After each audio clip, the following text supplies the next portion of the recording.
this gets back to what Court was saying earlier. It's us. It's our fault. It's the Yeah, audience's totally. fault.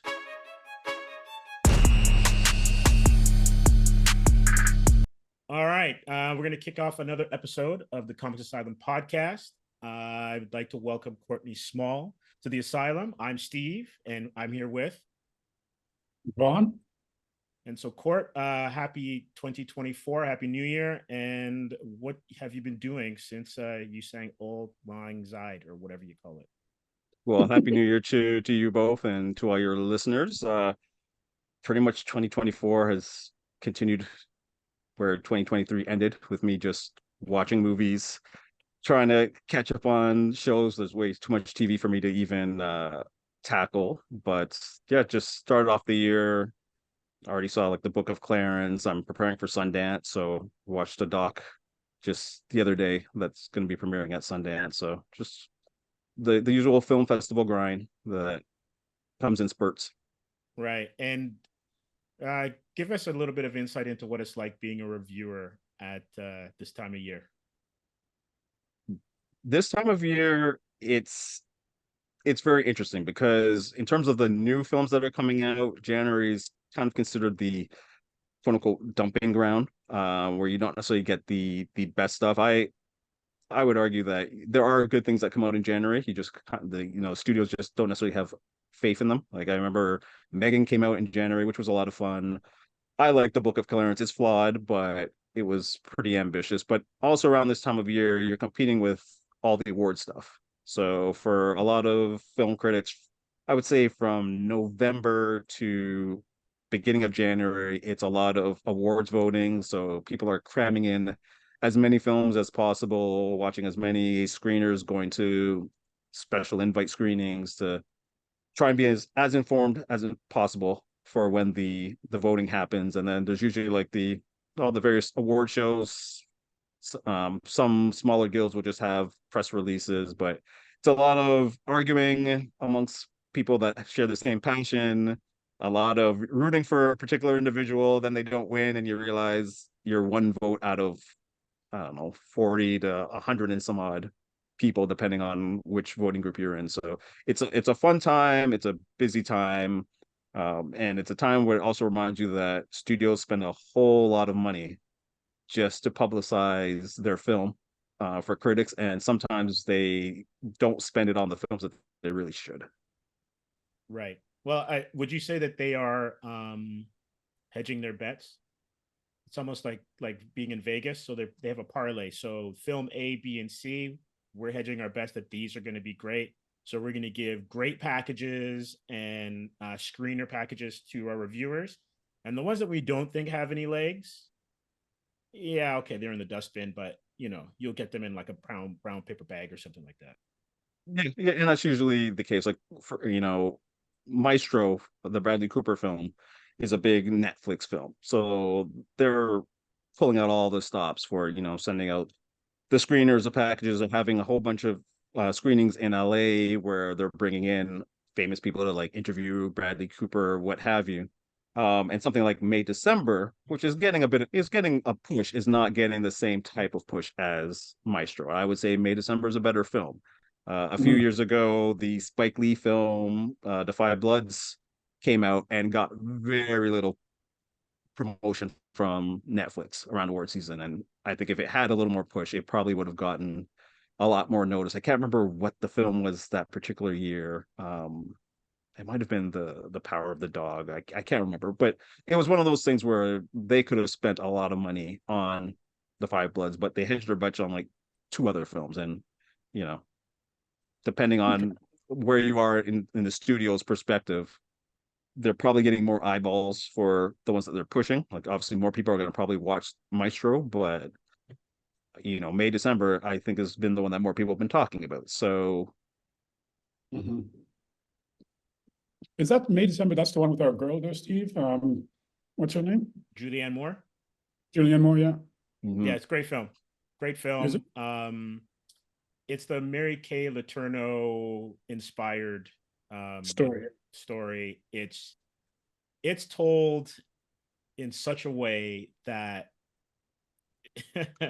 You'll laugh, you'll cry. And it's got a certain tone to it that it's very kind of tabloidish.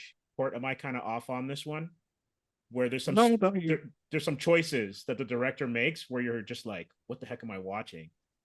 But it's totally effective. It's a great film, and I think I think that if you really watch that film and really talk about the subject matter, it would be uncomfortable for a lot of people, especially the way that we look at that kind of a relationship compared to if it was flipped. Yeah, that's the one with the older woman and younger kid, right? Yeah. Mhm. Okay. And it's also in terms of like what Steve was alluding to with the style of how it's done, it's also a commentary essentially on how we kind of consume those type of, sword tales and how we like to sensationalize it. And you've got Natalie Portman playing this actress who's studying Julianne Moore's character, for the role that she'll be playing, but in some ways she's also exploiting the situation for her own personal Oh, okay. benefit, right? So it's Okay. just the kind of way we exploit a lot of these stories that are actually really kind of disturbing and tragic. Mhm. Yeah, Okay. and we'll get into this a little bit later, but I think that a lot of what we see in the world that disturbs us is actually a reflection of us and the people around us. It may not necessarily be you in that instance, but you're part of it. Mhm. Yeah. So let's get to Aquaman 2. On our last podcast, Vaughn and I had a good long chat about it. And we were like, we got to get Courtney on the show because hot damn, I need to hear his thoughts on this movie. So, what were your thoughts on Aquaman 2? I just finished watching it, and there's it's a It's a whole lot movie. of something. It's a whole lot of something. It is. It is a whole lot of something. I saw this film on my birthday. I went to, I guess it was an advance screening, Mhm. a few days before it released. And the screening that I was at had like the hardcore fans. I'm talking people came dressed as Aquaman.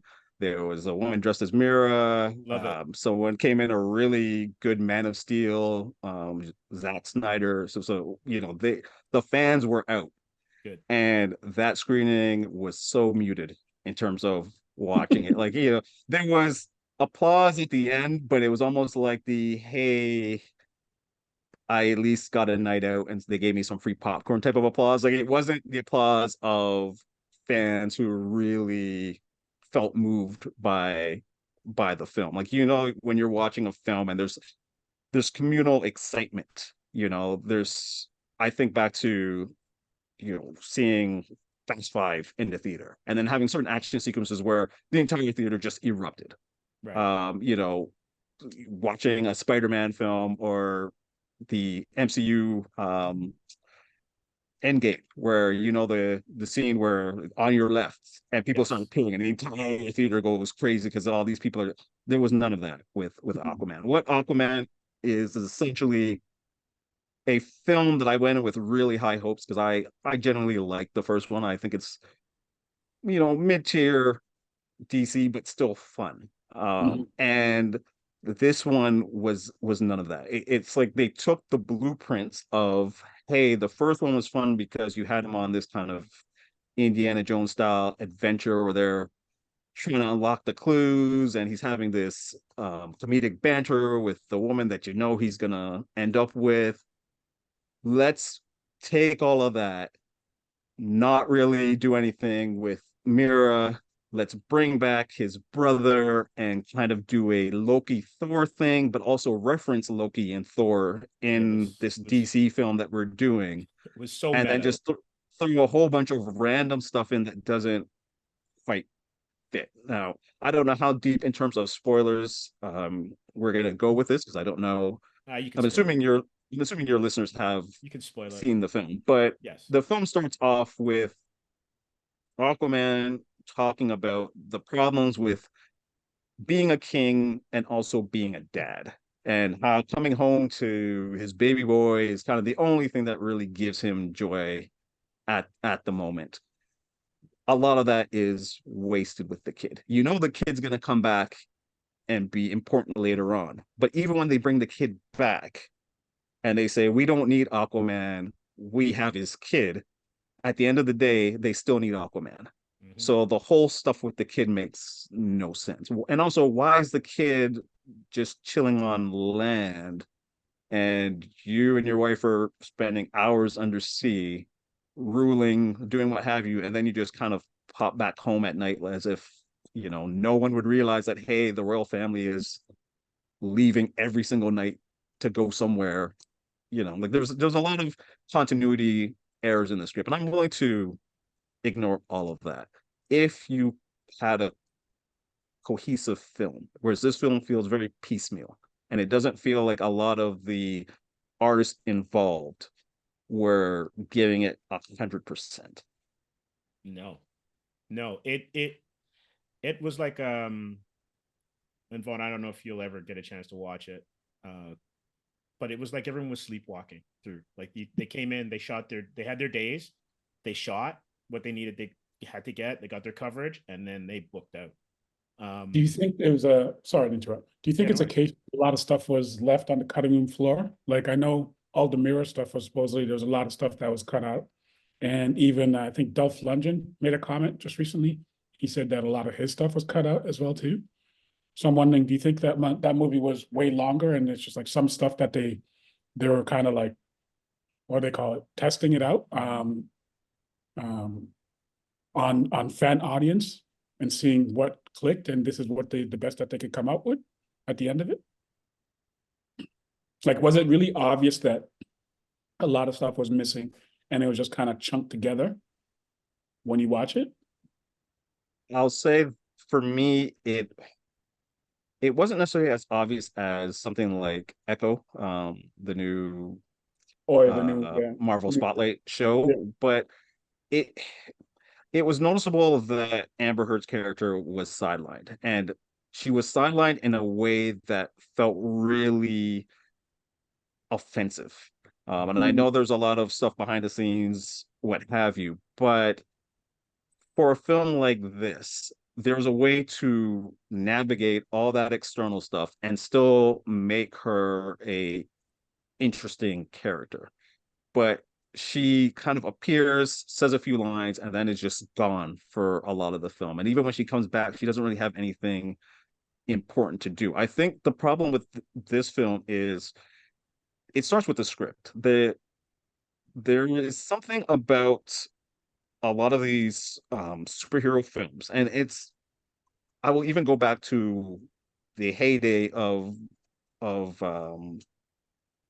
Iron Man, Dark Knight, back what was it, 15 years ago, where we've had all these superhero films, but the ones that don't rise to the occasion are often because of the script. And the script is usually, oh, we're just gonna throw in a couple of things. Oh, you like this character? We'll throw them in. Oh, hey, you remember in that one issue 556 when he went to see the underwater Jabba the Hutt? Yeah, we're gonna bring that in. But they don't do it in a way that actually benefits the story.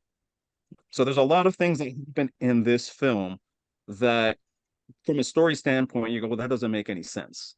And they spend so much time building up Black Manta's quest, but you still don't understand, well, how did he just amass this pirate crew? When there's the no, last time we saw him, he was all broken, essentially. mhm. And now he's got this elite force, and they now have these Atlantean ships that they all know how to control. Like there's just a lot of things that you go that doesn't make sense. And also Black Manta's not that interesting of a villain in this one. Like for me, these superhero films have to be more than the villain is either A, someone that you loved in the comics, so we're gonna just throw him in, or B, they have to be essentially a clone of the hero. Like I need at this point good motivation. And regardless if you're a DC or Marvel, you need a good villain. Not every Batman story has a great villain. Not every time you see the Joker, it's great.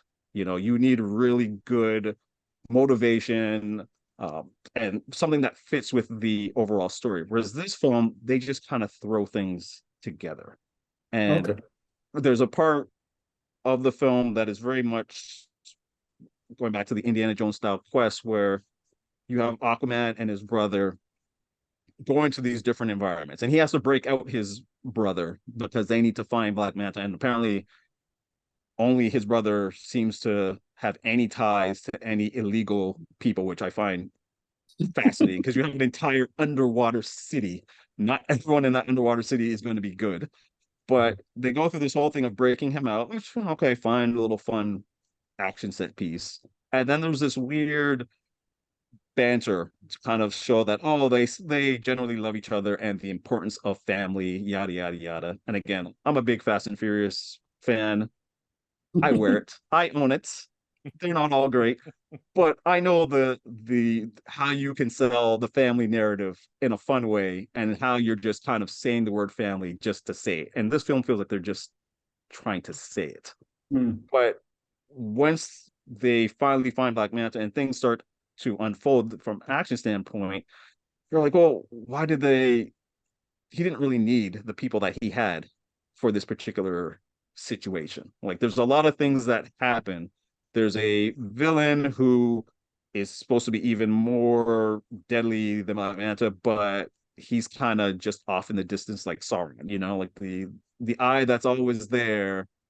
But I didn't really feel connected to him. So when he finally emerges, it's like, ho hum. And then how they deal with him is blink and you miss it anyway. So it's like, well, what was the point of having this whole thing with the trident? Because that story didn't make any sense. And also, just to divert slightly, this film looked terrible.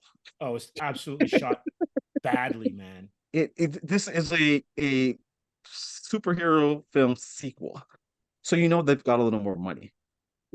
We're talking about Atlantis, and it all looks muddled on screen. There's a action sequence early on involving Nicole Kidman.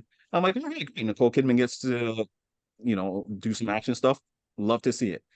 Could barely make out what she was doing. And then there's one part where she says, oh, whatever the thing is, it's going towards the market. And I had to squint. I'm like, that's a market?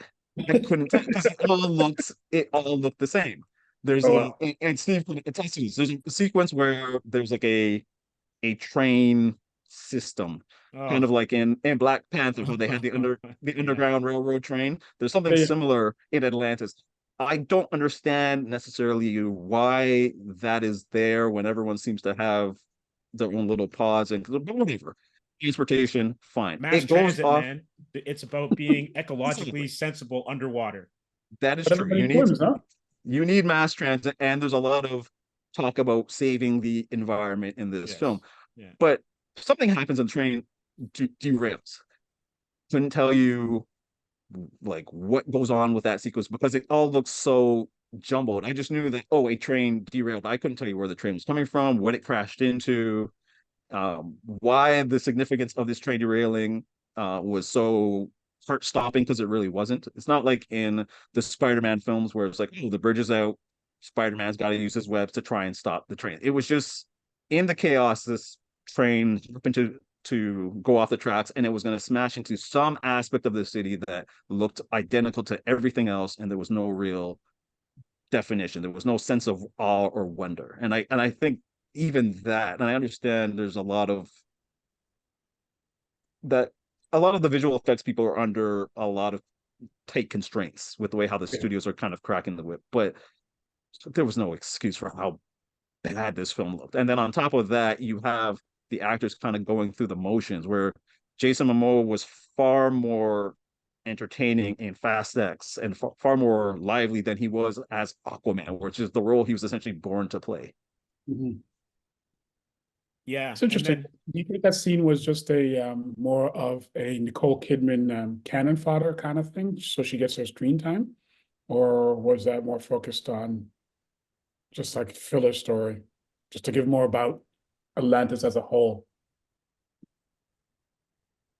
I would say probably the former, and I have no objection to giving her more screen time or having side characters get involved in the action. Like, I actually like when there's interesting side characters. I liked the little bit of Nicole Kidman we got in the first film, so I was really happy to see her getting an action sequence. But the rest of the film, she's kind of non-existent. You know, she tells the brothers to watch out for each other, and then she's gone for a large portion. Like there's just a lot of people that just disappear because the script doesn't know how to handle them. Okay. Yeah, and I would agree with that. I think it's absolutely the script not necessarily being top notch, but I'm also going to throw this out there.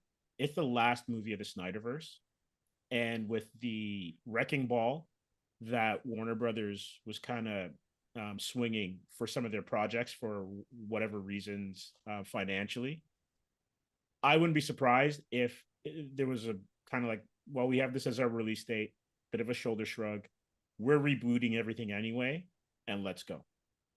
Because I think if they just one thing, Vaughn, if they had to shut that down like they did Batgirl, the negative press behind it would have superseded whatever negative press they're getting from bad reviews. Mm-hmm. I think because they pushed it a couple times as well too. Like it was supposed to be already out like last year sometime.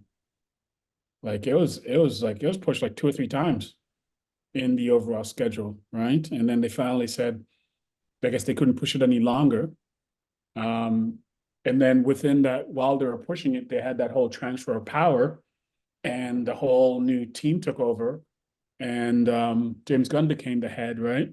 Because that was still in during that time, right? So essentially, it was just kind of like just going through the motions at that point in time, because they had known that everybody had already kind of announced that they were doing this big reset, right? So it was kind of like, okay, this is the last thing on our docket, right? And let's try to get it to at least that it's salvageable, that we can put it out, from what I understood in regards to all the edits that they went through, right? But who knows? It's a bit of a lame duck project because Yeah. Court's right. The effects were kind of circa 2000 television, sci-fi television special effects. Which is weird because that's the quality. This is weird because they had an extra like 2 years on it, right? Yeah. And I guess, I get you have your budget, so you can't keep on pushing it, right? But they had more than enough time to refine those shots, because it was supposed to even come out before the strike. And I know the VFX people, they were still kind of working on stuff, but this thing was supposed to be out like late 2020, like what was it, early 2023? Like it was a while ago, right? It was a while ago. So I don't know. And for me, it's kind of continued, you know, we'll stick with DC because I think both studios are having major problems with this. But I think there has come a point, and you talk about the term, oh, they're going to reset anyway. And like they don't need to reset. What they need to start doing is bringing new characters in, but from a cinematic standpoint. And what I mean by that is, Blue Beetle aside, they're essentially feeding us the same content over and over and over. If a film does bad, if Aquaman 2 is terrible, we'll just wait 5 years, reboot it, cast a new Aquaman, tell you the exact same story again. Fans will love it. And we were talking a little bit earlier off screen. We bear a bit of this responsibility because we keep asking for them to just fix it and keep feeding us the same meal over and over again. But I think back to the last couple of DC films. The Flash was supposed to be the big reset reboot. In my opinion, that movie was terrible. Oh, totally. Blue Beetle, disappointing.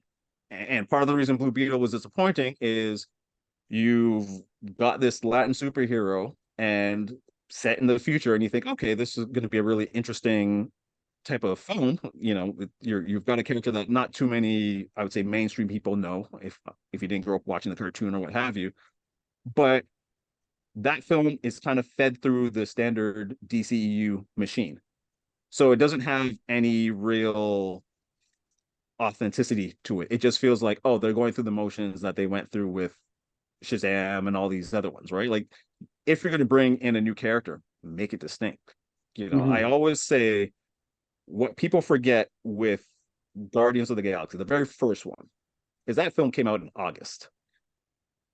if you follow film, you'll know that August is not really when they have like the big blockbusters. There's usually one or two that's kind of sweet through, but it's kind of like we've got a film that might be big, but we don't know. Let's put it in August because from April to July is essentially where they have all the tentpole films.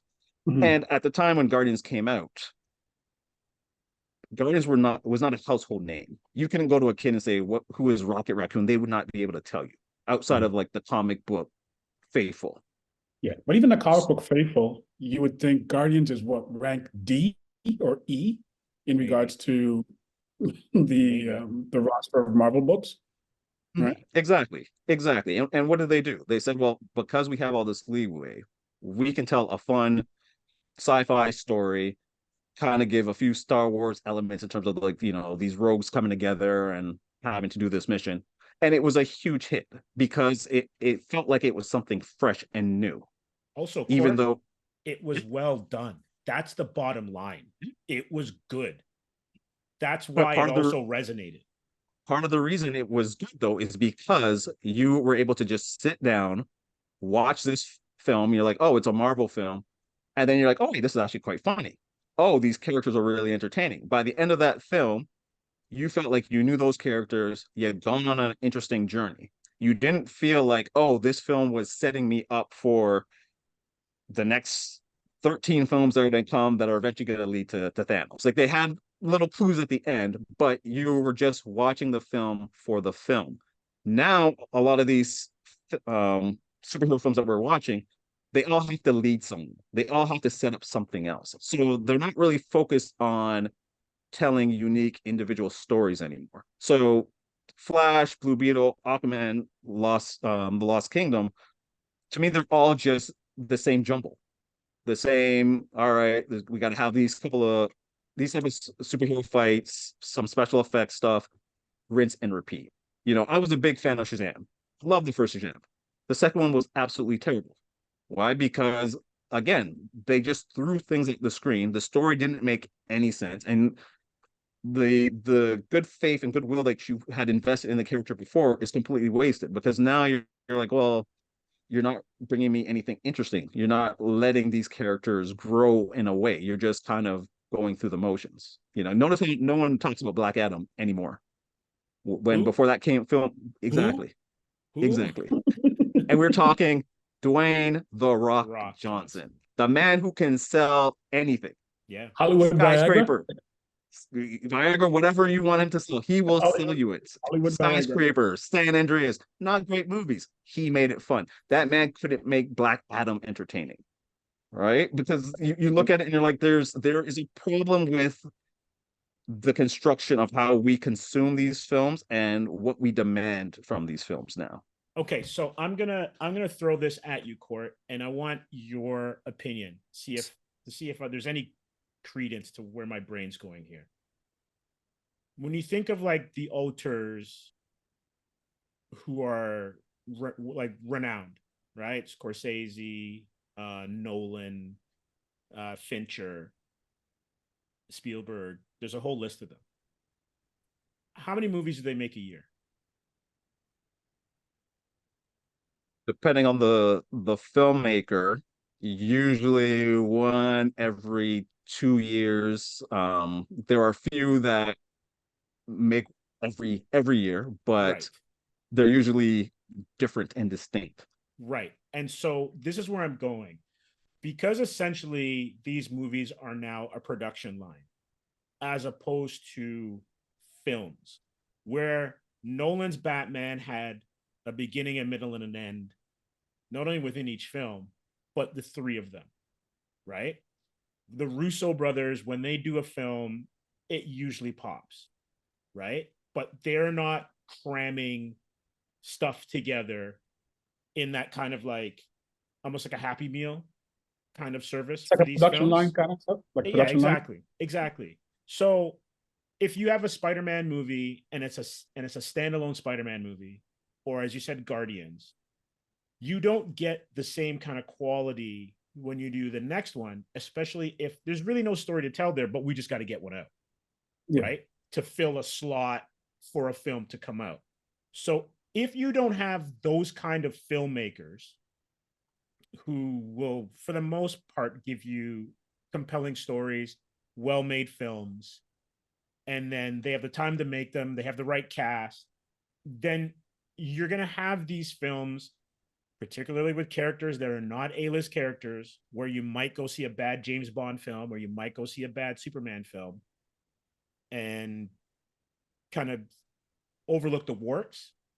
But when you have filmmakers that are not up to a certain level, and then you're with characters that are not up to a certain level, you run into the train wreck that we're kind of running into now, where there's a lot of disappointment at the box office. I see where you're going with that, but I also disagree in terms of the filmmakers not being up to snuff, because James Wan knows how to make films. Oh, You know, definitely. he has made some great horror films. The Russo brothers made some really good Captain America films, and obviously, you know, I'm a huge fan of Endgame. I don't like Infinity War. I'm sorry, listeners. I just don't like that movie. But when you look at some of the other films that the Russo brothers have made, like The Gray Man on Netflix, they've made some terrible movies. Yeah, no, right. they're absolutely. I was just talking in the context of the MCU. Of the yes, of the MCU and the DCEU. But I will say that it's not that the filmmakers aren't up to snuff. It is that the filmmakers come in and are forced to work within the confines of a structure.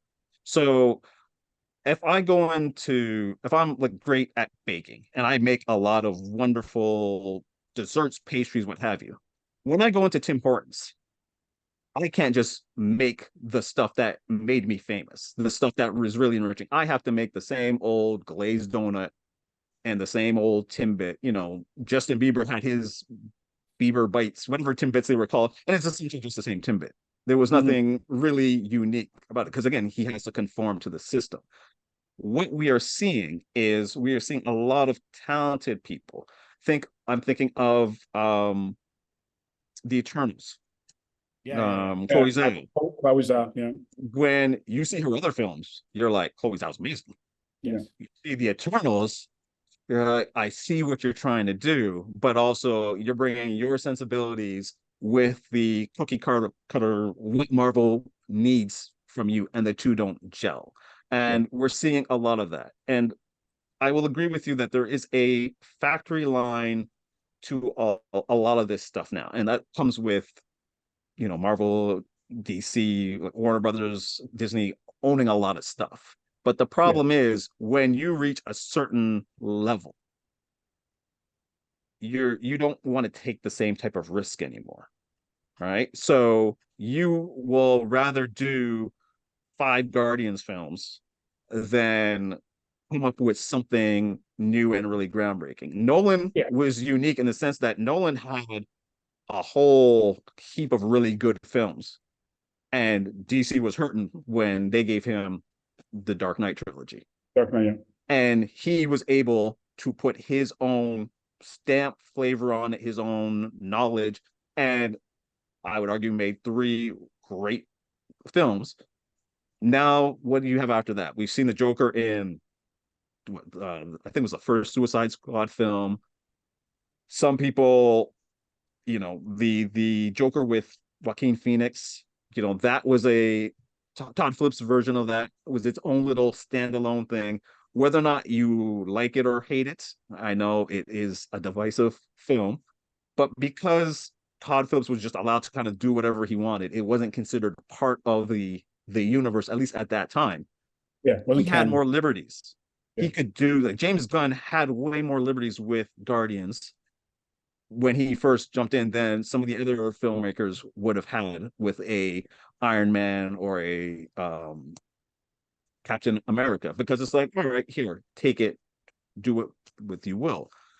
A perfect example is the Across the Spider-Verse, Into the Spider-Verse films. Yes, yeah. Miles Morales is a character, again, that a lot of people wouldn't really know outside of things, because most people know Peter Parker. Even with the success of both of those films, there are still way more Peter Parker cartoons for kids, just Peter Parker everything, and Miles is kind of there. Even though he has like one of the most popular video games, people are buying PlayStations just so they can play as Miles Morales. Peter Parker is still the main guy. Oh, he's a So legacy with character. Miles, yeah, but with the Into the Spider-Verse and Across the Spider-Verse, they said, cool, we're gonna do an animated film. And Phil Lord and those guys had the reins to do whatever they wanted in terms of they want to push the envelope. Let's change up the style. Let's change up the look. It was a huge hit. Across the Spider-Verse, they went even further with the different styles. Sometimes in scenes, you will see a film. Some people saw one cut of the film that had certain Mhm. tweaks or Yeah. stylish versions that other people who saw the exact same film didn't see because in their version it was slightly different. They got to play, and it was and Across was hailed as one of the best films of the year and also one of the greatest superhero films ever made. Why is that? Because they had the freedom to let the artist develop something. It wasn't they can't do that with Peter Parker. No. You know, No Way Home, big hit, was fun, but part of No Way Home's appeal was, oh, you got to see three different Spider-Mans, and we all get to relive and I guess rewrite history and make it seem that the Andrew Garfield films were great when they necessarily weren't. Well, you see, this is where I disagree with that take, and I think it's just because I write, and I would hate to think that you're put in that kind of a box, and I get where you're coming from because it's kind of like the Luke argument as well too. But if you write a good story, you can have your Superman or your Batman or Bond or Parker do stuff as long as it's entertaining. You can tell that story. You don't have to put it as Miles, right? As long as the story's good and and has heart, you're going to be able to tell that story. It will be a Peter Parker story, and you can move on, and then you just tell another one, right? But I what happens is, because this is my problem with Superman. I don't want another damn Superman movie where he's in Metropolis with Lois. Like, how many times have we had Luthor as the villain? I know Mhm. Gunn is looking at changing things up, and he's using different source material, but that story's been told so many times, Mhm. and Superman has so many different other stories to tell. Go tell them. Just Yeah, make it good. I think the problem with that is, and I get what you mean, and that's for people like us that know the source material. But the other 95% of the mass audience, when they go to sell a ticket, I think that's where it becomes a problem. Like, we want to see Superman off Earth. But if you start doing people like some of the other ones, you're going to But run into some issues but where, Vaughn, this gets back to what Court was saying earlier. It's us. It's our fault. It's the yeah, oh, audience's totally. fault, right? And this Yeah. is what I'm getting at. It's kind of like McDonald's. There's some people that will only have a Big Mac. They won't have a Big Mac with two, just no plugging McDonald's, but they're not going to have it with like a double Big Mac, right? They want the same meal all the time. And that's fine. But you can go watch those movies, right? Like, if you don't like Ray, then just go watch Return of the Jedi, A New Hope, whatever. The stories, these characters have to change. They have to evolve, right? And if you have a character that's been around for 50 plus, 70 plus years in certain cases, Mhm. if you spend 1 minute giving me Batman's origin in a film, what are you doing? Everybody knows that origin because Mhm. it's part of canon. It's like it's part of the cultural zeitgeist. You Yeah. know, kid, he's on a rocket, planet blows up. You find him in a cornfield. He gets raised up, superpowers. That archetype is so strong that you can get the boys out of that. What's the one, Court? I can't remember. It was a great film where it's set up the same way, where the kid I think he had a towel as a cape, and he was Oh, yeah. actually So one, was like a menace. He was an actual terror. I can't remember the name of it, but it was a Oh, smaller like Brightburn or something Brightburn like that. or Yeah, something yeah. like that. So that archetype, no one's going to look at that movie and go, "Oh, that's an interesting story about a superpowered child." It's Superman. It's a Superman allegory, yeah, it's right? a Superman allegory. But the thing I think what happens with that is I think going back to what Court was saying is that that's a low budget outside of the corporate structure, so they could take that risk. Brightburn, that's fine. It's made probably underneath $100 million budget, probably if that, right? So they could take that risk. But when you get into like corporate Disneys and MGMs and DCs and stuff, I think a lot of the stuff is getting pushed by the corporate heads as well too, where they're not willing to take that risk. Like, I haven't seen a Batgirl movie yet. They were willing to shelf it. That Batgirl movie could be really bad, but it's an original story. But they were betting on the fact that nobody knows Batgirl. What's going to get people through the door? It was made for TV. We're not going to see a return on our investment. So let's take a $60 million write down on it and call it a loss and just shelve it, because that's not a guarantee anymore, right? Avengers, Superman, Batman, those are guarantees. But Superman, not with the same story. Like, because here's the thing, right? Say what you want about Bond. Yeah, some of the missions are kind of the same, and you have certain points that hit. But if he's always going to be skiing in a movie, if he has 20 skiing scenes in 20 consecutive movies, it's boring. You don't want to see that. That's all I'm getting at. So tell the Superman stories, just tell a different one. Right. So here's where I'm going to annoy a lot of your fans, and you as well. You don't need to tell those Bond stories. You don't need to tell those Superman stories. You can, as you said, you can use them as allegories, what have you. But here is the problem. You made the point of, as a writer, if you tell a good story, that's all that matters. People should be able to, people will love a good story. And I agree, people will love a good story. The problem is, you're forgetting we're talking about titles that have huge corporate interest. And the reason why so many different Superman stories to tell is because there's been 6,000 Superman comics over the years. You both, as men who are within the comic industry, know how hard it is to get one comic out. You've probably read some really great stories where you're like, oh, this would be a wonderful series. People would love it. And you find it in a dustbin somewhere or one of those dollar bin comics. Because at the end of the day, you have been fed Superman for years. You have been fed James Bond, Spider-Man for years. My kids know Spider-Man and they can tell you all about Spider-Man, and they're really young. Why? Because they have been fed from birth when they turn on TV, Spider-Man, Spider-Man, Spider-Man. So you were not giving leeway for other things to come in. And then also, if you are going to say, let's tell this story that people don't know, but it's a really good story, or we can make 200 million easily by just coming out with a new Batman movie. They're going to come up with that new Batman movie, right? As I said, when you reach a certain level of success, the amount of risk you take reduces. It could any industry. We're talking about football earlier, and how our teams got smoked during wild card weekend. But if you look at your Cowboys and how they're constructed, they will always garner a certain amount of talents because of the wealth of fame, the knowledge. They're never going to be struggling like the Browns or wait. I'll tell you straight right now, as a Cowboy fan,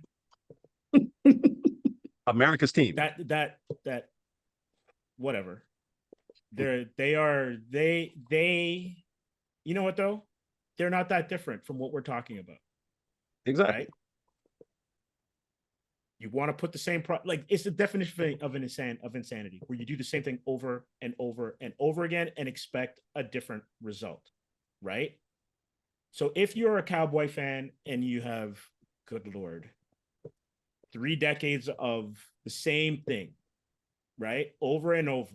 But because they're a big brand, people will flock to it. Then you have the Stephen A. Smiths, not to go too into sports, who every year get to laugh with their Cowboy Stetson hat on because Jerry Jones. I saw the highlight. Right? Has totally. Wait till you hear the song. If you haven't heard the song, Google that, or on YouTube. Google the song. Look up the Stephen A. Cowboy song. Right, but as a Cowboy fan, I knew what was going to happen. So I'm not even disappointed. I'm just like, I'm now indifferent. And that's kind of what I'm getting at, where it's that you can have those brands, but change the product, make the product good. I'm not saying that you have to have another Bond movie, but if those are the things that drive the engine, and we all know that they are, that so you can have those smaller films, right? Just like how Batman allows you to have another Watchmen type series in terms of in the comic book sphere. That's fine. But you don't have to tell the same story and tell it badly. That's all I'm getting at. Because I think we're arguing the same things, just slightly different. Oh, Slightly different. Yes, and I get that, but at the same time, I disagree with the fact that you need the Cowboys, or heck, let's keep it in Canada. You need the Maple Leafs to sell They're the out. same thing. What's that Exactly, show, The but Office? It's the same thing. exactly. It's the But same you thing. don't, the fact that you need them to keep everything else afloat is the problem. Because if you need them, then you need that standard cookie cutter thing, and that standard cookie cutter thing needs to be the most popular because it gains the most revenue. Then you might get a smaller team, you might get a Florida market team or a Nashville team, what have you, and those teams might rise up and do well. But at the end of the day, you need your Cowboys, you need it. So you need your Spider-Mans, you need your Supermans, according to these studios. That is not necessarily good business. But then by having you put so much emphasis on the quote unquote brand, we are seeing now in film less and less smaller films getting shots at theaters, because the way how everyone's competing with streaming, what have you, you can go to a local theater and your options are Aquaman, Blue Beetle, Shazam, and maybe Killers of the Flower Moon, depending on where you are. You might get maybe some heroes might get Godzilla -1, but even that is again a known brand, right? Like we are in the age of brand must be king, and that's hurting everything. And I completely agree with you. I completely agree with you, because I remember back in the day, for those of you people who have memories in black and white, where you can go to a theater and the tentpole film was actually sold out because it was only in one theater instead of playing 15 times throughout the day in four theaters, right? And you're exactly right. And the thing about it too is those smaller films, and you've introduced me to a whole bunch of them, and some you stumble across on your own. Those are great films. There's a lot of great storytelling going on. You just can't get it at the multiplex. That's the issue. And so you have, and I guess this is always the case, the balance between art as well as business. So the studios are going to go to what's easy. And that's true. But worse. even what's easy runs its course. Like if you think Absolutely. about how you consumed action heroes back in the day, like think about the 80s. When I think of like 80s action hero, who do you think of? You think of Stallone, Schwarzenegger, Norris, what have you. But by the end of the 90s, it was Will Smith, Cruise, like leaner cut guys, right? The 80s style of action movie is now not even bankable.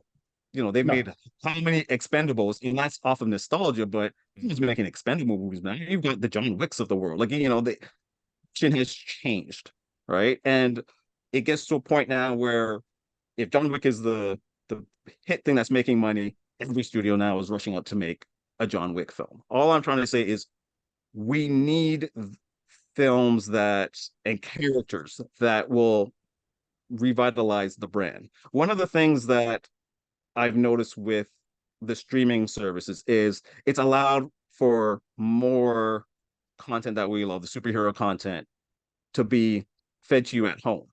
But it's also fed to you in a really sloppy manner.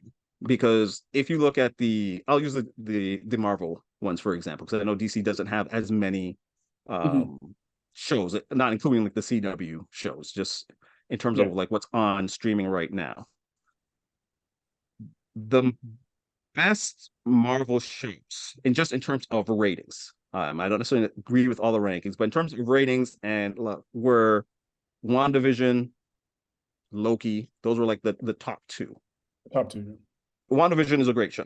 You know, it felt different, it felt unique. It's unique, yeah, Part definitely. part of the reason though that WandaVision was allowed to be different and unique is we got to know those characters over the course of what, 5 different movies. Yeah. You know, they were supporting characters, what have you, but over 5 movies, you got to know them. So by the time WandaVision starts, you don't need any backstory, you don't need any history. You already know the emotional pain that Wanda has. And all of a sudden, she's in this weird kind of TV world, and you could just go with it. And then they kind of have twists, what have you, because the character was already well established. Same thing with Loki. We saw Loki in many Thor movies, the Great Avenger movie. Like he's popped up so much that you don't have to invest much in it. So you can have him jumping all through time, tell whatever. When they start to introduce some of the new characters, instead of putting them into films and giving them the full cinematic treatment, getting started, they put them straight to television. So She-Hulk, Miss Marvel, what have you. And then in that format, you've got 10 episodes, 8 to 10 episodes, and you've got to spend the first 5 episodes giving you the backstory, setting up the world, what have you. And then the last few, you got to rush because it's got to be a Marvel film. So you got to have the big superhero battle in the last 2 episodes and tie into some future movie that may or may not come. That's not a good way to tell a story. Ted, Right. you're generous. But you know what's Well, interesting though? Not to cut you off, but what I find interesting is, and maybe it's just a difference in the way that storytelling has evolved. You know, like how you could, like if you watch television now, everything is, and one of the shows that Vaughn and I actually really like, which is For All Mankind, they're one of the few shows that doesn't employ this, the flashback. So you're in the middle of the story, and then you get a flashback, right? To get the origin of how it happens. I'm just showing my age. I kind of like the linear thing, or put the character into the time or into whatever they're doing, and then you can tell their story in little snippets throughout episodes. But it doesn't have to be where you're getting a 5-episode origin to then wrap up, as you say, and then put you into a movie. Put that character in interesting situations, kind of like back in the old days when you had a cop show, right? I'm talking 70s, 80s cop shows where it was like crime of the week. And then you got little snippets maybe, or even the X-Files is a perfect example, where you had your canon shows and then you had your kind of like Monster of the Week. Yeah. So Smoking Man would show up 6 or 7 times a year. And then the rest of the shows are like, the hillbillies under the bed kind of stuff. And the characters were developed that way. Granted, you had 22 episodes as opposed to 13. So you had a longer time to get to know people, to know the characters. But some of them is not even 13. Some of them not even 13, like 6 or 8, right? 6. But for me, this is just me as a personal preference. I would much rather have the characters be discovered through multiple things that they're doing or multiple actions, as opposed to telling that one story over 8 episodes. Yeah. Or you go to the UK format where you got 8 episodes, hour long, and same type of thing, but it's a little bit more in-depth story building. Because the problem with Marvel right now is, yeah, it's 6 episodes, but you're really kind of skimping out because it's 6 episodes. They're supposed to be half an hour, but by the 15-minute mark, you're already checking your time and you're about to end the episode. Like they're barely a cartoon. Cartoons are longer in some senses than some of these Marvel shows, right? I remember watching, like I liked WandaVision, but it was terribly short. Like you'd watch a bit of WandaVision, next thing you know, the credits are rolling. And the credits sometimes were a quarter of what the actual timeline was of the Disney Plus runtime. So you're like, what am I watching? Like the credits were long enough that you could say, this is another half an episode. Right? Versus if you go HBO Max or even like UK format where you go to 15-minute run and you only tell 6 to 8 stories and they're all intertwined, like tight, right? Like tight scripts. I like that more so. Like I prefer UK television by Like, far. perfect example, Court. I don't know if you've watched Top Boy. I don't know if No, you've not seen yet. Top Boy, but Top Boy is an ensemble. It's basically The Wire, but UK version. Okay. And you get to know characters by what's happening in this, by the scenarios they're placed in, right? And their character comes out of that. You get your subtext out of what's said, not said, and by how they were introduced or who they're interacting with. And maybe it's just the type of storytelling where the audience is given more credit. I don't know. But it seems that they're able to craft worlds where more stuff happens and it's laid out better than some of the things that we're talking about. Yeah, and I will say two quick things. And I use the Miss Marvel as an example because I actually like that show. But in terms of how that character could have been developed in a way that if you had given her the big screen treatment, even if you had to do an origin film, I feel like we have more respect for the superhero characters when they're given the cinematic treatment, regardless of when it comes. Whereas people immediately dismiss a Marvel show as being whatever, too political, too this, too diverse, what have you, simply because you're now introducing me to a character that I've spent no time with. I spent 15 years watching all of these people. I know who Wanda is. I know who Loki is. Now you're asking me to learn who She-Hulk is, Miss Marvel. I feel that putting them in that format, even though again, even She-Hulk, I found it was a funny show, but it still doesn't give those characters justice. And to bring it back to For All Mankind, which I've been watching, and I was enjoying that show. I'm now, I don't know, I guess 8 episodes in, and I'm starting to not like it as much. And it's reminding me of some of the things I don't like about the Marvel shows. And in the sense that you have these characters who are interesting, compelling. I would argue it does employ the flashback sequence. It's just that the flashback is essentially one of the continuous narratives because we're seeing what happened in the past, parallel to what we're seeing happen in the present. But even within all of that, a lot of For All Mankind is, or sorry, For All Mankind, Monarch. My apologies, Monarch. Oh, okay. So I haven't watched Monarch yet.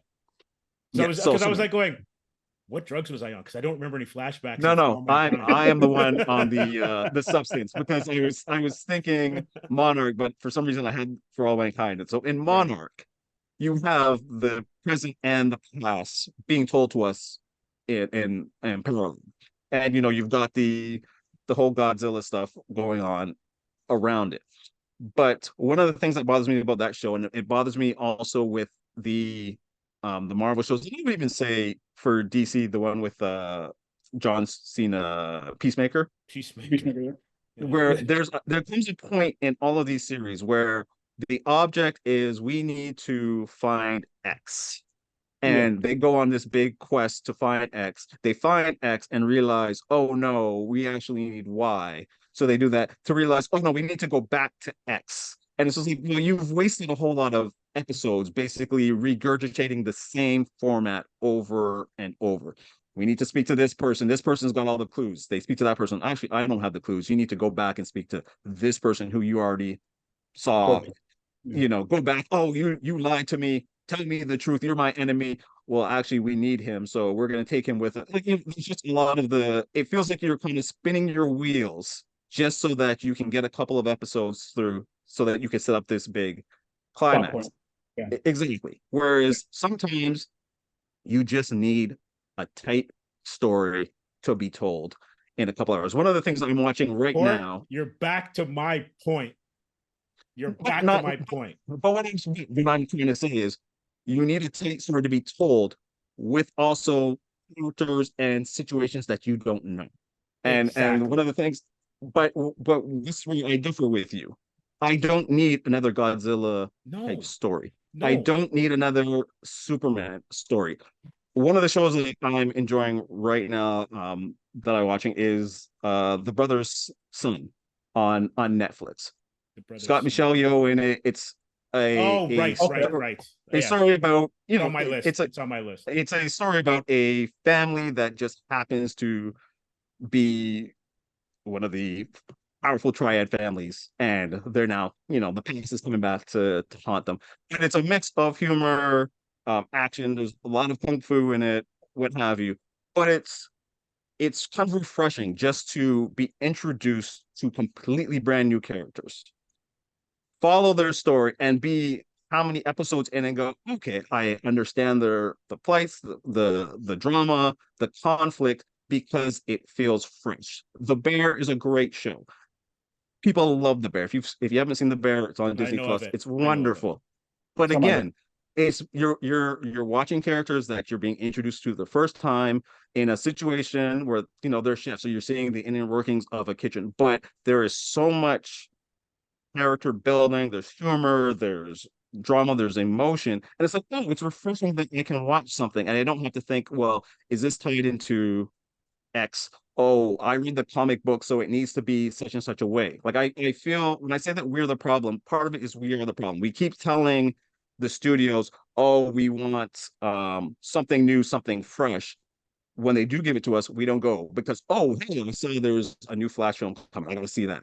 I hated the last four Aquaman movies, but I'm gonna watch Aquaman 5. Like there was something in us where we have an insatiable need for that comfort of stuff we already know. And to almost feel like, well, it's great because next they can do this story, they can do this story. And it's like, no, they don't need to keep doing that same story with that same character. It's time that we kind of breakthrough. We've had 15 good years of superhero films of people that we know. Now it's time to kind of like, if you're going to still do them, just revamp it completely. Allow people to take unknown names and just have fun with it. Do something unique. Make them, I don't know, make it like a horror film, mystery film, sci-fi film, like what Marvel started off doing Well, before it got so big that it's just like feeding the brand. you see, because I don't disagree with anything you've said, and I think where I think we may have kind of like branched off, it's that not that we, yeah, this is a comic book podcast, but yeah, we don't need any more Spider-Man because between the cartoons, the video games, the TV shows, the movies, got a lot of Spider-Man content. I say this even in the comic books. It's like you don't need to reboot, you know, titles. I just want interesting stories. And we mentioned Top Boy, we mentioned For All Mankind, Foundation is another example. Oh, Monarch. No, Foundation. I haven't seen Monarch yet, right? Oh, okay, no, Uh, because you said For All Mankind, which is what I had no, messed but up I'm saying. just talking So, about the stuff I've watched. oh, okay. Blue Eyed Samurai, shows like that, which are like, okay, these are completely new entities for me.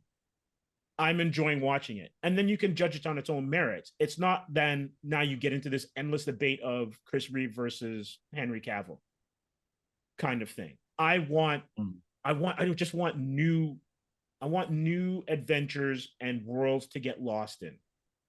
There was a film that you were watching. It was a foreign film, and it was a very understated film that you were telling me about.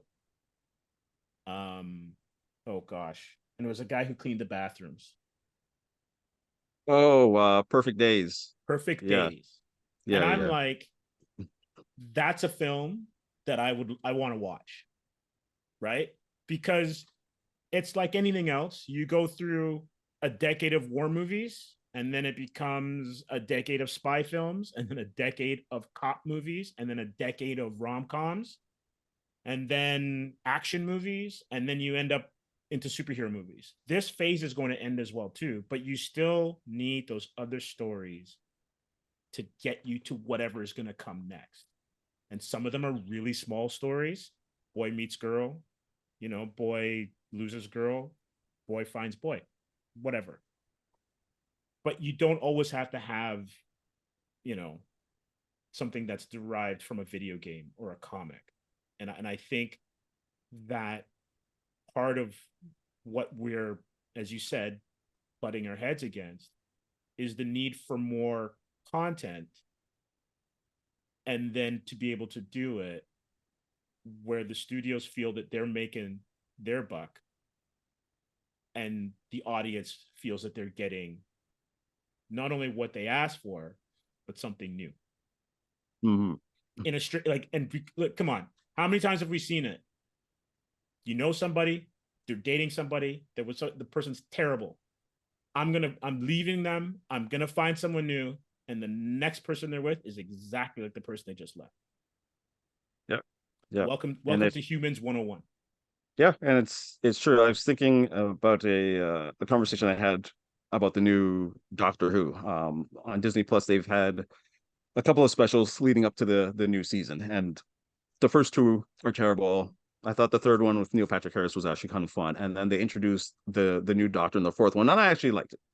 But how they introduced the new Doctor is, and this is not a spoiler because again the whole series is coming out soon. He's essentially a split from the Doctor that you know. So I think it's actually quite ingenious because you can't say, oh, Doctor Who doesn't do X, Y, and Z, because it's like, well, you've still got that Doctor. He's still in the universe that you love. This is a brand new Doctor. Some of the same quirks, for branding purposes, we're going to call him the Doctor, but he's black now. He's a little more flamboyant. We're just going to have fun with it, make him a little more modern. I was talking to someone who had issues with this new Doctor. Part of the story in this particular special involved goblins, and the person was saying, well, goblins is more fantasy, not sci-fi, and they were changing things up too much. And I said, but at the same time, you complain it changes up too much, but then with the previous Doctor Who's with Jodie Whittaker and stuff, you thought it was, they were trying too hard and they need to make it fresh. So it's like they've now made it fresh, and they've done it in a way that says, hey, the 50 years or so of Doctor Who, that canon that you love, that's still there. But we also have this one where we're going to make it fresh. We're going to do something different, do exactly what you want, bring something new spice to it. And people are complaining that it's not the old thing, right? Again, we want to be fed the same meal. We just want the packaging to be slightly different. So we want the Big Mac, but maybe it comes in a Burger King box or maybe a Harvey's box. By the end of the day, we really want the Big Mac. And I'm like, well, no, they're giving you something new. They're giving creative freedom, which is what we should all want in art. Whether you're reading Absolutely. comics, watching TV, you want the engaging story because of the creative freedom. Bringing something new, even if it's if they have to do an established character, established brand, fine, do one or two, but do it different. Like, just take a risk. But then when they take a small risk, people complain, no, that's not what I want. And that's the endless cycle. And I think as a studio, you've made billions of dollars off of these type of films. You're not going to change the formula. When it putters out, and we've said, all right, we've had 20 years of these things, they'll say, right. We'll take a year off, and then let's just bring back the staples. Those kids, they still like Batman, right? Let's bring them back. It's just one of those things where we keep eating our own tail. When they offer something truly different, truly unique, we don't want. If you think about Everything Everywhere All at Once, Oh, fantastic film. a film that does the multiverse better than any DC film, any Marvel. Well, Spider-Verse does it well too. But anyway, the point is, it's a wonderful film. When you really think about it, that's an indie film by Hollywood standards.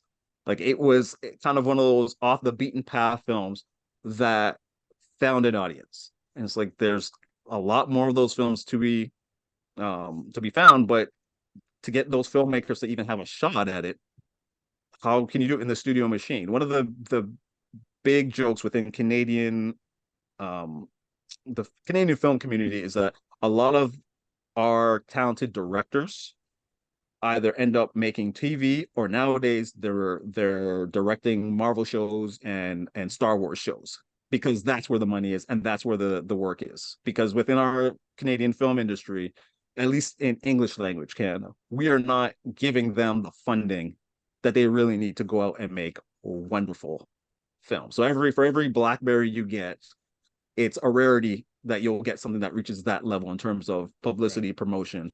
So a lot of those times, those filmmakers, because they got to work, they can't make a film every couple of years in our system. So they end up making stuff on Disney, making Star Wars, what have you, because they get to work, they make a decent coin. But again, that's the model. That's where they're getting their breaks, because everything is brand. We're a society all about our brand, so it's one of those tough things that we're going to have to wrestle with. Like, if you really want to change it, you have to stop buying the brand for a little bit. Just you have to let them know what your dollars. And that's the Cowboys right there. Don't go to the games. Boycott them till they get. Yeah, that ain't gonna happen. Well, this man's done. That's why I just play fantasy football, so I don't have to worry about how bad the Cowboys are. I'm sorry about your Dolphins. Listen, man, they had Taylor Swift dancing on the grave of my Dolphins. You got me on my knees. Dun, dun, dun, dun, dun. It was can't have people from Miami playing in that type of cold weather. But anyway, that's another podcast. All right, we have been chopping it up really good. But I want to ask you two things. With what we were going back to Aquaman and with Amber Heard,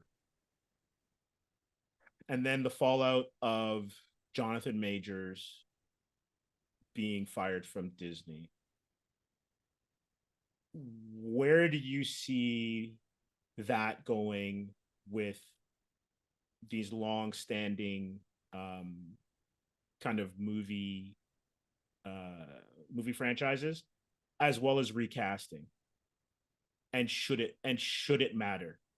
Because is there only one actor for one role? Like, we've had 5 James Bonds or 4, whatever. What are your thoughts on that? So I'll answer the last one first. I think if you really want to have a character, if you really need to have a character, you can recast. I am not one of those people that think, oh, someone was so good in the role that you can never have that character again. And I think back to the Joker, not even going back to like Cesar Romero and stuff, just in terms of like the movie ones that I remember from my youth. Like, we had Jack Nicholson, and he was kind of iconic. Then I thought Heath Ledger, to this day, I think is still the best one, and his version of it was unique. Jared Leto, forgettable. Joaquin Phoenix, interesting take, but you can always recast. If the character is popular enough, they will recast. We've been talking about possible Superman films. They'll keep recasting that. They didn't stop after Christopher Reeves. I think with Jonathan Majors, part of the problem with, outside of the stuff that he was found guilty of, is he wasn't a big enough name to warrant them, quote unquote, saying he's untouchable. He doesn't get the Ezra Miller treatment because they didn't invest that type of money. Like, Ezra Miller with Flash was going to be the face of this new era. So no matter what he did, and he did a whole heck of a lot to get himself in trouble, they were like, we will help reform him. He's our guy. They didn't have that for Jonathan Majors. I think Jonathan Majors is a great actor, but they didn't think. And again, he's a villain, so they can easily reboot on the fly.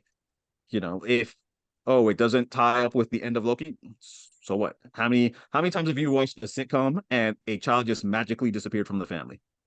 What are you talking about? I watched Y&R for years. The kid was 8, and then at the end of the summer, the kid's 21. Listen, I'm just saying. And I went with it. Absolutely. I remember watching Family Matters and going, I'm pretty sure they had 2 daughters. Yeah. All of a sudden, Well, I was seeing a lot of people. I wasn't seeing that other night. Like they, sometimes have been writing up people from time, and they can easily do that. Like it doesn't take much to rewrite films that you haven't started filming yet. Yeah.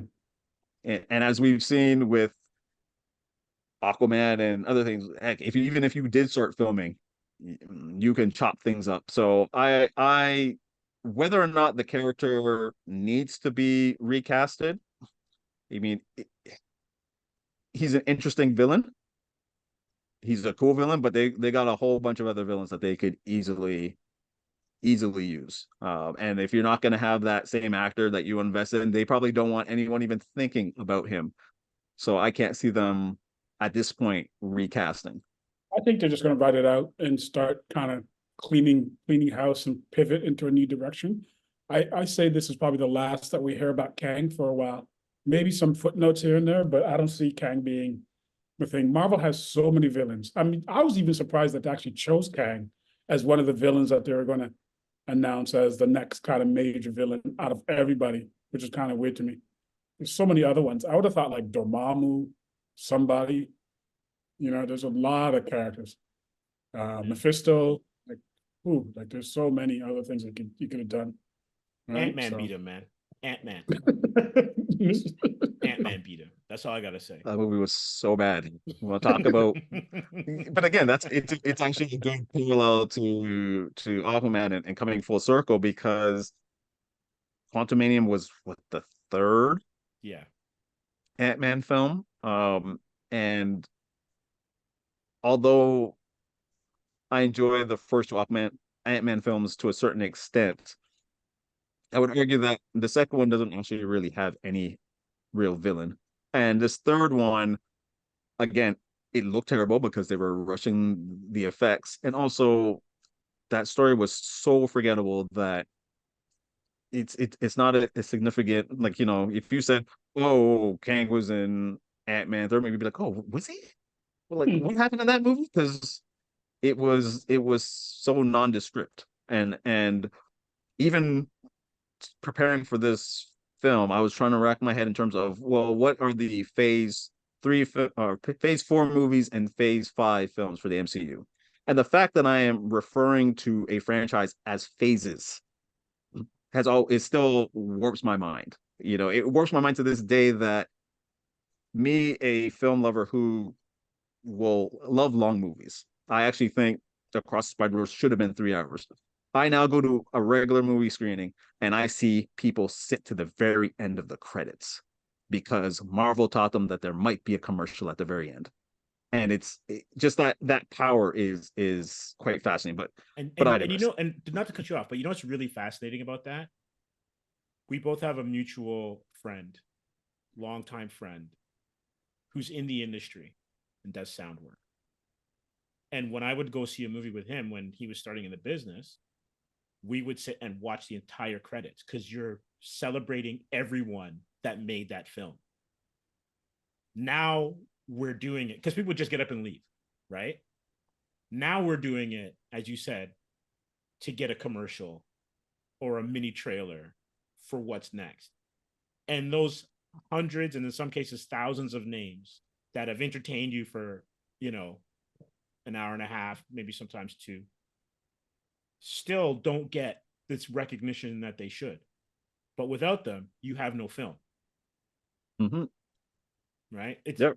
It's us, man. We don't have the right priorities.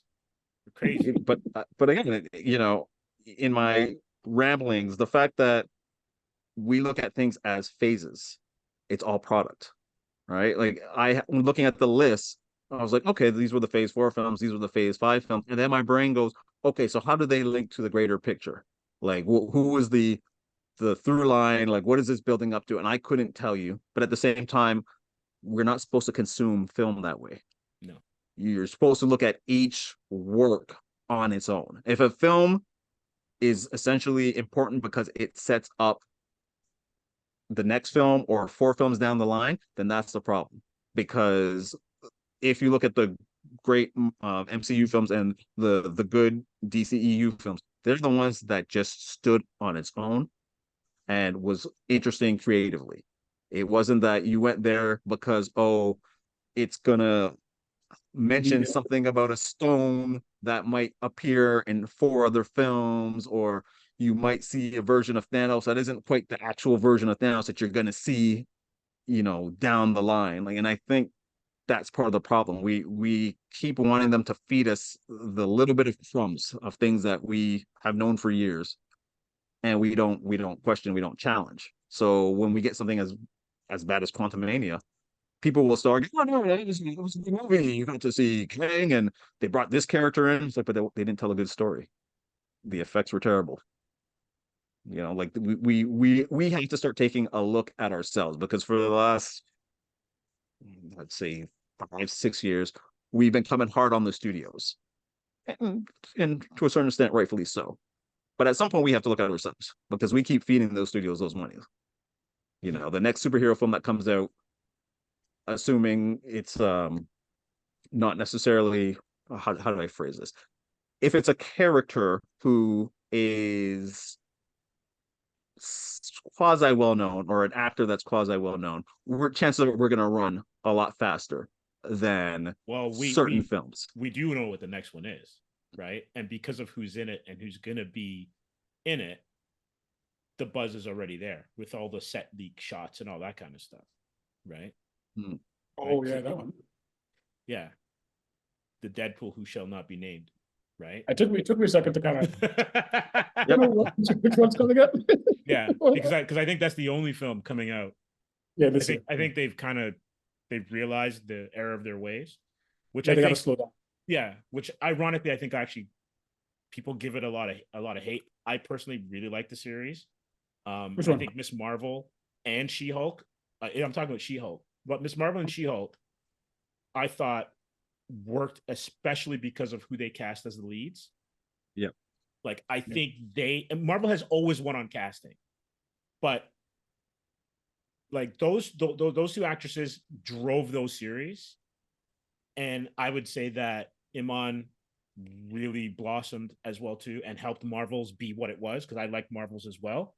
Yeah. But when you actually get past a lot of the, I don't want to necessarily go there, but I'm going to go there, like the political hate for no reason that She-Hulk got, that series, for anyone who's actually read a She-Hulk, especially the John Byrne run, that's what that series was. That series pretty much nailed what you read in the comic books, which is absolute lunacy, right? Deadpool can get away with it, but her series is ridiculous. But go read some of those John Byrne books. The whole when she's skipping and naked, right? For Assistant Editors Month, talking about how ridiculous the whole concept is in the comic book. We had that same sort of energy in the series. Yeah, right? But I think what's happening is kind of going back to one of the things that we're dealing with is social society is more that you get all these people chiming in that haven't read the content, but are getting fed the algorithm of either red pill, blue pill, whatever. So it becomes a whole hate train, right? Because yeah, you're right. You look at John Byrne and people like, oh, she's breaking the fourth wall. Like she was the first original person to break the fourth wall. Her and Howard the Duck, right? Like, come on. Yeah. Compared to like, oh, it's fine for Deadpool to do it, but she can't do it. Like it's wild to me, right? So I don't know. It's a hard call. Sorry, go ahead, Court.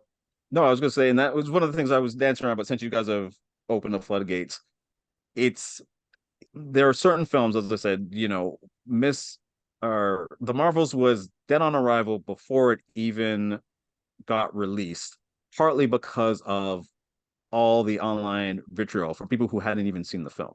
And I enjoyed the film. I thought it was a lot of fun. It's got its flaws, but it was a fun film that felt like it was actually trying to bring some life back into these films and just taking risk, which I love to see. But we've got a Deadpool film coming out. It's bringing back a character who had a really nice send-off with Logan. Oh yeah, Logan is still one of the best superhero films, and just in terms of like just a great film. I don't even want to preface it by saying, oh, one of the best superheroes. It's just a great film. It's a great film, man. But the fact that Yeah, it's just a they had good to story. bring him back, and we need to see those two together. I was like, but I don't need to see them together. Like Logan, I'm good. I've seen Jackman for how many years as this character. Bringing him back doesn't change my views of him, what have you. But it's the simple fact that the stuff that Deadpool can do and get away with, if She-Hulk was to do, or a female superhero does, then there's a lot more vitriol. Like we've seen the female characters either get a rough end of the stick in terms of how they are released, in terms of when they get their own films. Think about Black Widow. Think about how many films did you see Black Widow before she got her own movie? Or they're at the end of the stick in terms of the online hate that not only the characters get, but the actresses get as well. And one of the things I don't understand about, I understand how it's created because of this hate machine, this algorithm cycle, but there are so many women that watch comic book movies, that read comics, that write comics, that are feeding into the industry. That's a lot of disposable income that you are trying to push away simply by saying they don't have a place here. Not to jump all over the place, but I'll say that I found the female Ghostbusters pretty funny. It was entertaining. Again, not a great movie, but you just mentioned go online saying, oh, it wasn't that bad. Oh, I had fun. And your timeline will be filled with all of these random people who don't care for the movie, but make sure that they have it set in their notifications that anytime someone mentions that movie, they got to jump in and let you know how bad it is. Like there's something wrong with our psyche in terms of the need to constantly live that hate, be vitriolic for things that came out like 5 years ago and you're still raging about. Not And only then that, by raging about, you're pushing out those women that can financially keep the thing that you love afloat. absolutely. And not only that, it's like, did you invest in the movie? Like, are you one of the investors? Did you drop, a mill on this project to make sure that it got made, and then hopefully you get a decent ROI? Like, I can't tell you a good buddy of ours took me to see Spider-Man 3. And I did not like that movie at all with Sam Raimi. I love the second one. The first one was great. And I'm like, he apologized to me as we walked out. And I was like, it's fine. I didn't like it. But I also had two great movies that I could watch or whatever. And it was like, I'll just go watch something else. That one wasn't great, right? Like, you're not going to not, probably shouldn't bring up the Cowboys again, but you're not necessarily not going to be a Cowboys fan. You might not watch them all the time just because they stunk it up the last 3 years in a row. You're still going to rock a hat or a shirt or whatever.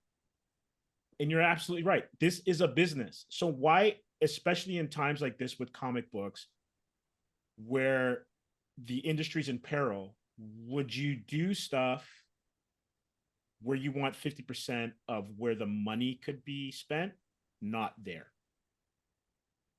Like comic books is a little bit different.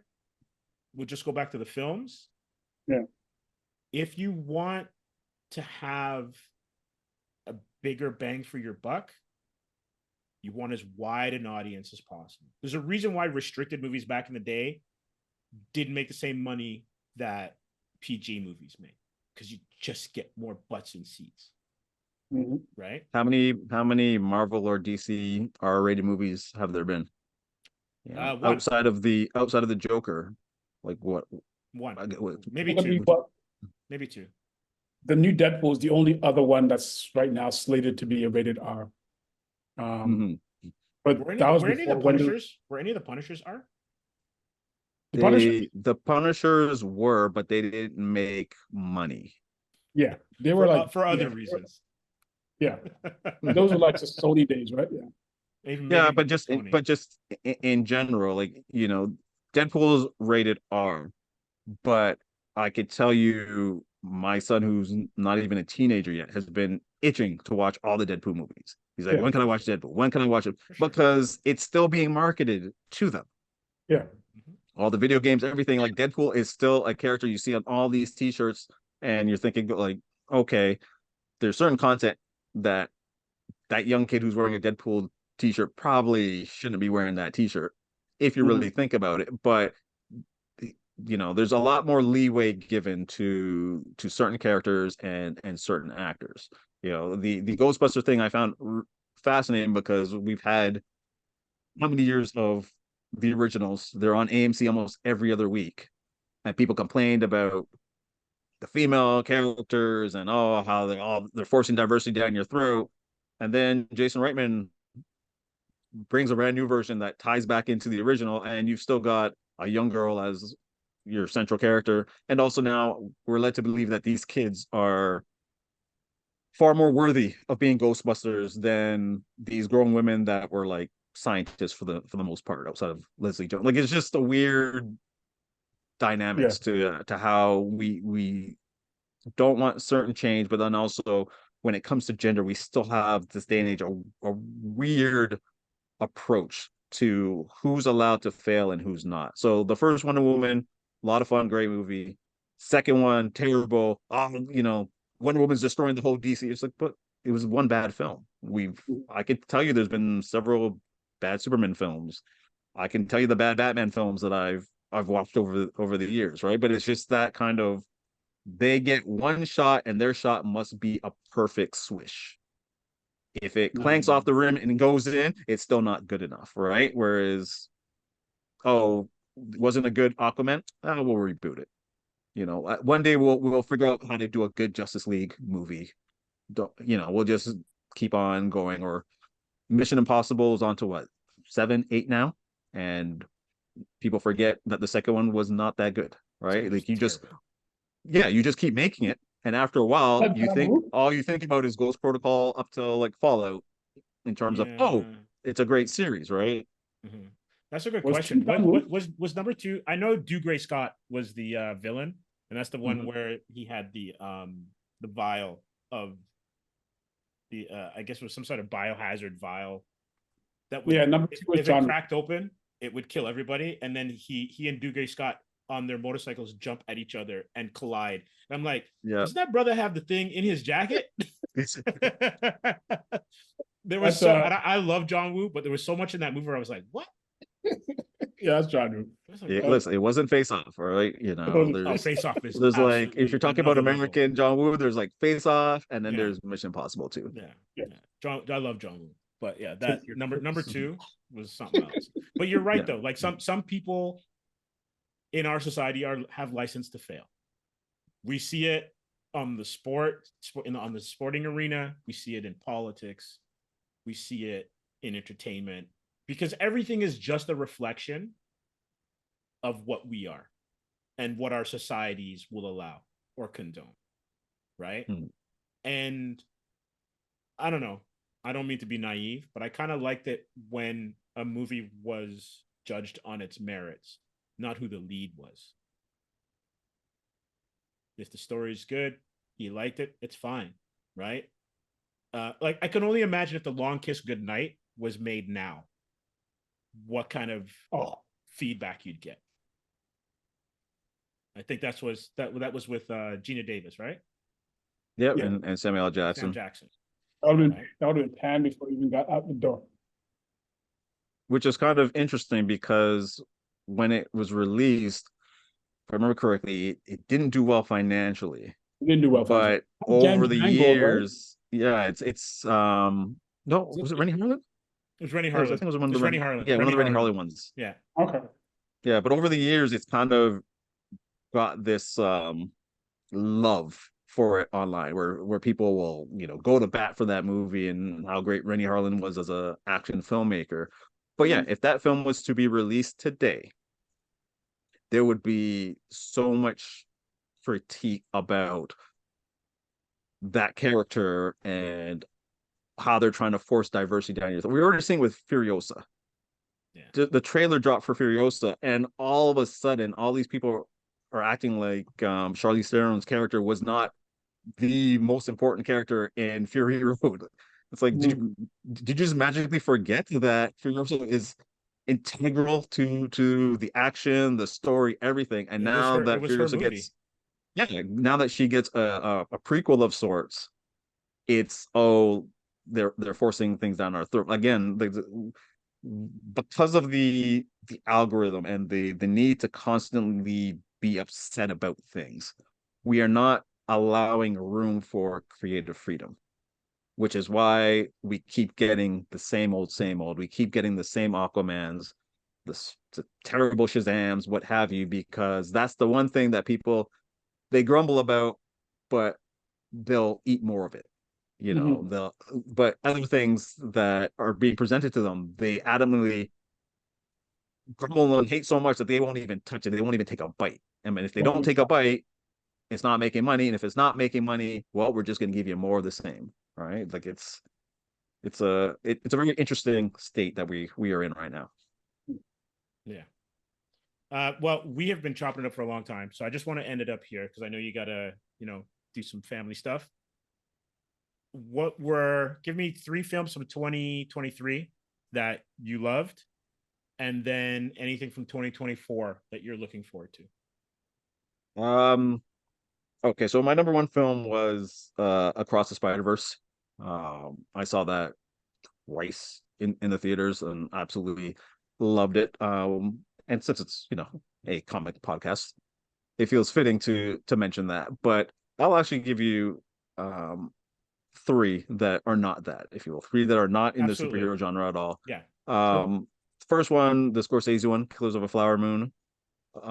It's talks about the Osage murders, and I read the book about that and essentially how the Osage community was for many years preyed upon because their land was rich with oil. And you see how characters played by Robert De Niro and Leonardo DiCaprio kind of weasel their way into these indigenous communities and, marry some of the indigenous people specifically so that they can get closer to the headrights that will give them, get them even closer to the oil and the wealth of the land. So really good film. I believe it's on Apple Plus now. It's on Apple Plus now. Yes. So for those who don't like 3-hour plus films, I love them, but a lot of people don't. If you want to take it a little easier, you can watch it on Apple Plus. Another film that I quite enjoyed that's not going to be for everyone, but it's called The Zone of Interest, and it's a film that is set during the Holocaust, and it's essentially told from the perspective of a Nazi soldier and his wife. And it is essentially a very mundane film. You see them going about their day, but they actually live right beside Auschwitz. Right. So as the wife is talking about like her wonderful manicured garden and the furs, what have you, you're hearing the sounds from Auschwitz over there. So it's not a graphic film. They don't show you anything horrific, but the horror comes from the mundane nature of how easily we can compartmentalize evil. We know people are going through stuff and we can just be like, it's not me.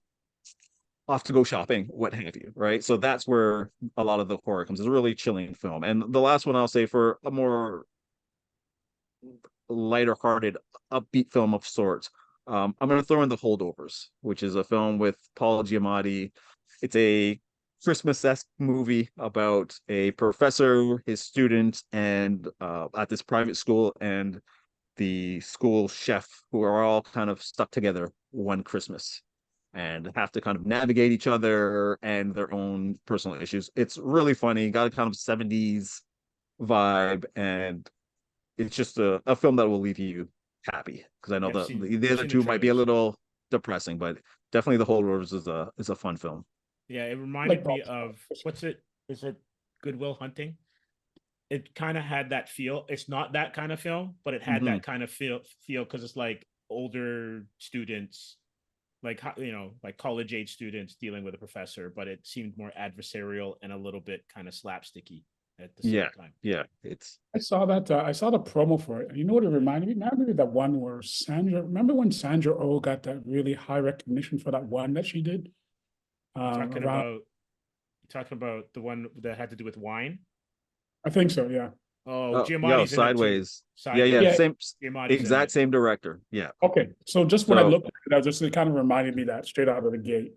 Right? Yeah, Just, so if you liked Sideways, I think Alexander Payne also did Election back Election's in the great. day. If you like those Election's great. films, you'll love The Holdovers. oh, I'll check it out for sure. Mhm. Yeah. And then 2024?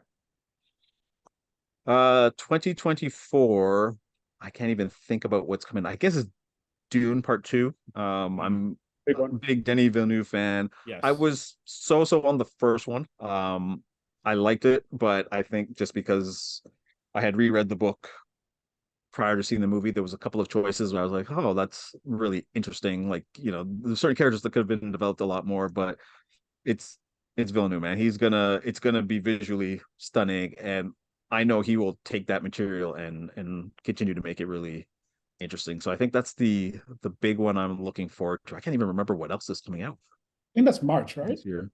that March? Well, I can't wait for it Yeah. personally. Because I love his stuff.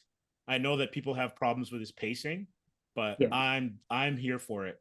I'll take any smoke that comes my way if you're gonna give me Denis Villeneuve slander. Good old Daddy. Love it. Love it, man. Arrival, whatever. Just bring it. Blade I'll Runner. watch that stuff. Mhm. Yeah, for Why sure. not? For sure. Well, Court, I want to thank you for spending time with us. It was great. Loved going back and forth on the state of comic book movies and comics and whatnot. What do you have planned for 2024? Anything that's going to be in your wheelhouse for reviewing, or any festivals that are coming up soon that are going to be?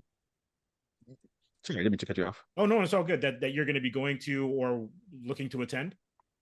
Well, first, let me say it was a pleasure chatting with you both, and to your listeners, my comments are my own. Do not take them out on these two fine gentlemen, because I know there's some listeners who are like, "What is this man talking about?" Then bring him on there. Like Cat Williams, I'm here to sip some cognac and stir things up. I'm sorry I didn't But have the cognac for you. Sorry, buddy. yeah, Next time. for this year, at least for January, I'm going to be covering Sundance remotely. So I'll be discussing some of those films on the podcast I do, Frameline, which I guess you can get anywhere, Spotify, Apple Plus, and I'll probably be writing a few reviews there. That's the most recent thing that's coming up. I'm doing a thing for Hollywood Suites, the channel that you can get on your cable network or via Prime. They show films from the 70s, 80s, 90s, and 2000s. They have a documentary series called A Year in Film, where they pick a year and they bring on film critics, programmers, what have you, to discuss. So I'm going to be filming with them soon, in a couple of weeks, I guess after Sundance. So I have a whole bunch of films that I need to rewatch between now and then, and I'm not sure when that's going to drop. Probably later in the year, but Okay. I'll keep you posted. No, for sure. Sounds good. Well, thanks again, and all the best to you and the fam. And we really appreciate you spending time with us. Thank you. Pleasure being here. All right. Thanks, Carl. Have a good one, man. All right. Take care. And for those of us who are regular visitors to the asylum, keep it indie. Good indie, baby.